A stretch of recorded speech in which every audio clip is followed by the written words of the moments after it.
Sorry you guys, I was kind of rushing because I had this ranger as I came to sit on this bench. She's like, hey, you know you're not supposed to be in that area, it's closed, because I may or may not have done something, ducked under this little thing. Come over here, I'm not going to go over and do nothing bad, I'm just shooting it in the bag. So she said, okay, as long as you're quick. And then she sat there and was watching that whole time, but she just finally left, realized, okay, he's just sitting there filming on the bench with the disc. I don't know what's going on. She was probably so confused, but here I am.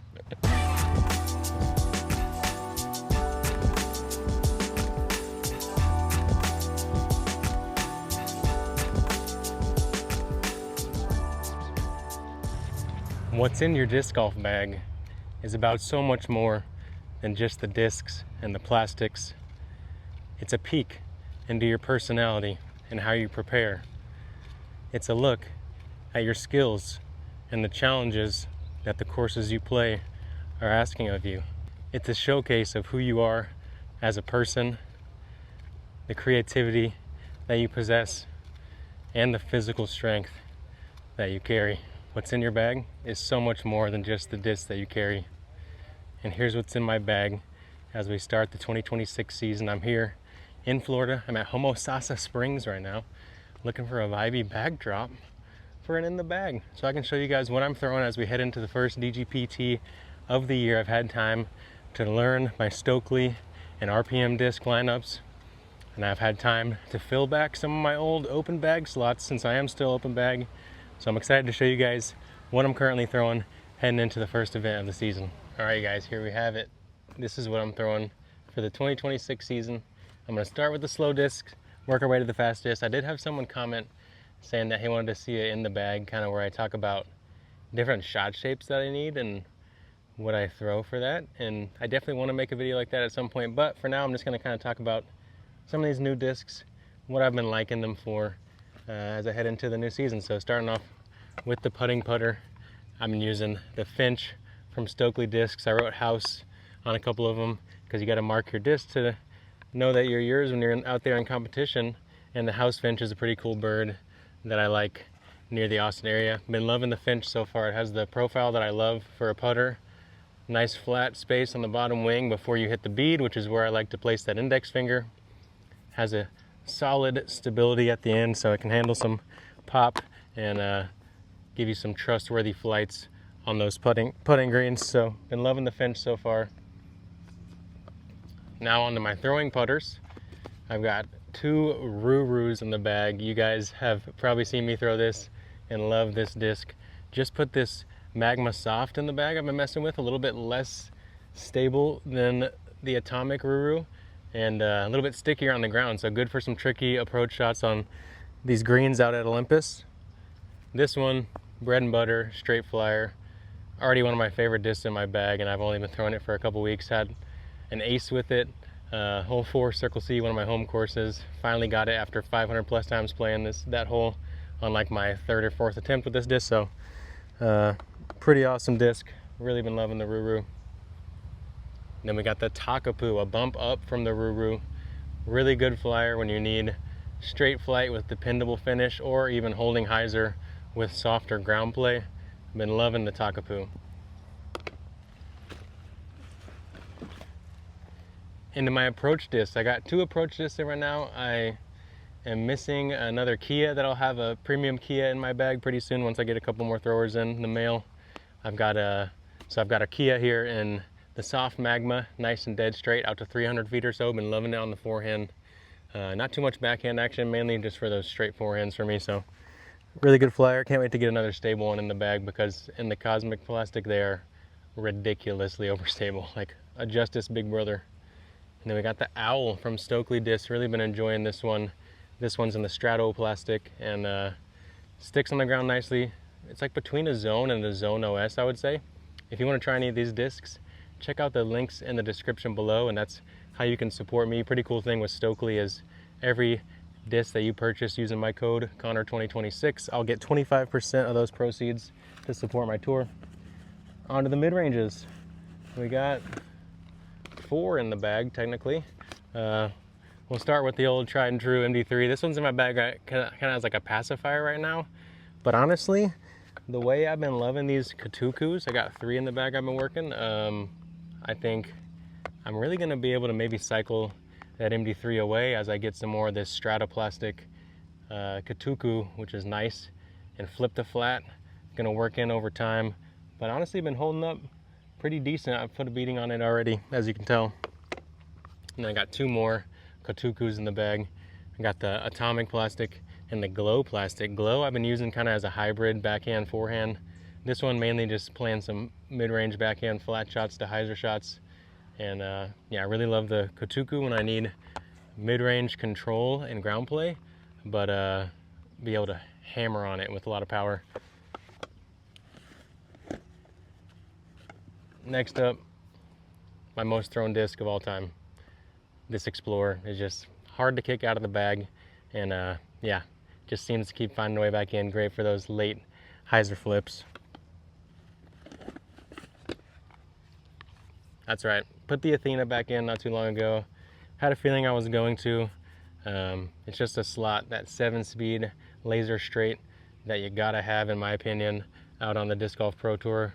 And to play a high level of disc golf, I think there's a control and a length to the shots you can produce out of like the 7-speed straight mold. That's just kind of one of a kind in disc golf. That's the reason I got 5 7-speeds in my disc right now. The Huya kind of, to me, feels almost like a 9-speed / 7-speed hybrid. I'm just letting it be what it is. It's really overstable. You can hammer on it forehand, backhand, flat, even a little bit of Annie, and it'll come out of it. It's gonna finish really hard on hyzers. I'm using it out to like 330 to 350 and having a lot of success. I've been trying to beat the crap out of this pink one. So this one's kind of just hanging out in the bag for now. As you can tell, I've already scratched them up and beat them up pretty decently. So I'm working hard to beat these things in. I can't wait to have a slightly seasoned Huya, because then maybe I feel like I could kick the Athena out. But for now, these are great for forehands, backhands, all the hyzer duties. Sorry guys, I was kind of rushing because I had this ranger as I came to sit on this bench. She's like, hey, you know, you're not supposed to be in that area, it's closed, because I may or may not have done something, ducked under this little thing. Come over here, I'm not gonna go over and do nothing bad, I'm just shooting it in the bag. So she said, okay, as long as you're quick. And then she sat there and was watching that whole time, but she just finally left, realized, okay, he's just sitting there filming on the bench with the disc. I don't know what's going on. She was probably so confused, but here I am. We're good to go, we're good to go. We're not in trouble. We are at a state park. All right, next in that fairway class, this one still hasn't had a speed produced for it yet, or exactly decided, because a cool thing with Stokely Discs is he crowdsources all of his flight numbers. So Connor's flight numbers are going to be a 8, maybe a 4 or 5 glide, and then we'll call it a -1 1 on the flight numbers of the turn and fade. The Robin, it can definitely handle a little bit of forehand flip up. I've been kind of toying with it as like a get out of trouble hyzer flip to flat forehand disc. I need to mess with it a little more on some backhands. So definitely something I'm going to be looking to flirting with as the season goes on, the Robin. Next up, getting into the 10 speeds, we have, actually, before we get to the 10 speeds, let's bust it out. When in doubt, bust the hatchet out. This has been my go-to roller for going on like 6-7 years now. So we got the wolves out there howling because it's probably dinner time. It's always a very interesting. Okay, go off then, bro. Okay, all right, I'm getting out of here. Next up, but not least in stability, the Kiwi. I call it the ground-dwelling bird disc for a reason, because this thing, incredibly overstable, knife flexes that come out of it, hyzers that fade down and not out. Kiwi, gonna be great for that stuff. Next up, 10 speed, 5 glide, 0 turn, 2 fade. And definitely that true straight, just slightly overstable. Reminds me of the PD style of disc, the Tara Edie. Been loving this, honestly. A little bit more stable here in the Cosmic. This Minty Atomic, more dead straight with just a gentle finish at the end. I have to baby flex it to get it to go kind of laser straight. And yeah, 10 speed, definitely a good bump up from those 7 speeds. The Athenas. Okay, next up, we got a couple Innova drivers in here.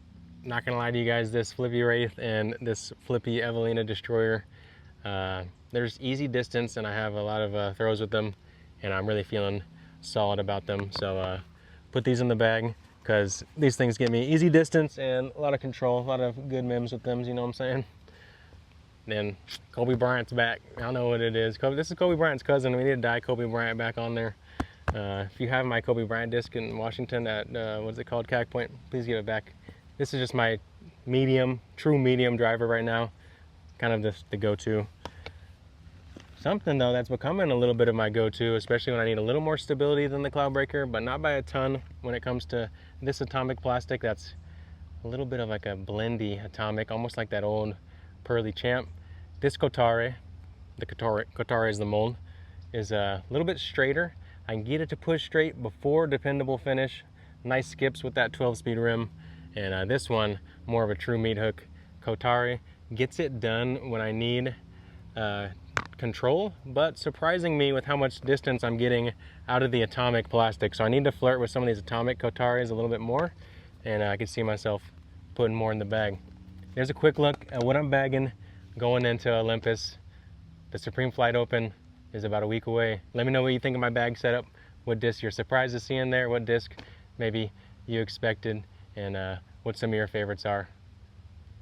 Thanks you guys so much for watching. Y'all are truly the best. I appreciate all the support that's gotten me here to Florida, and I'm excited to keep it going as the season goes on.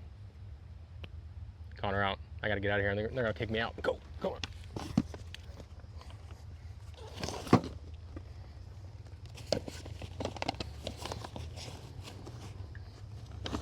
That was the fastest in the bag I think I've ever done. I think.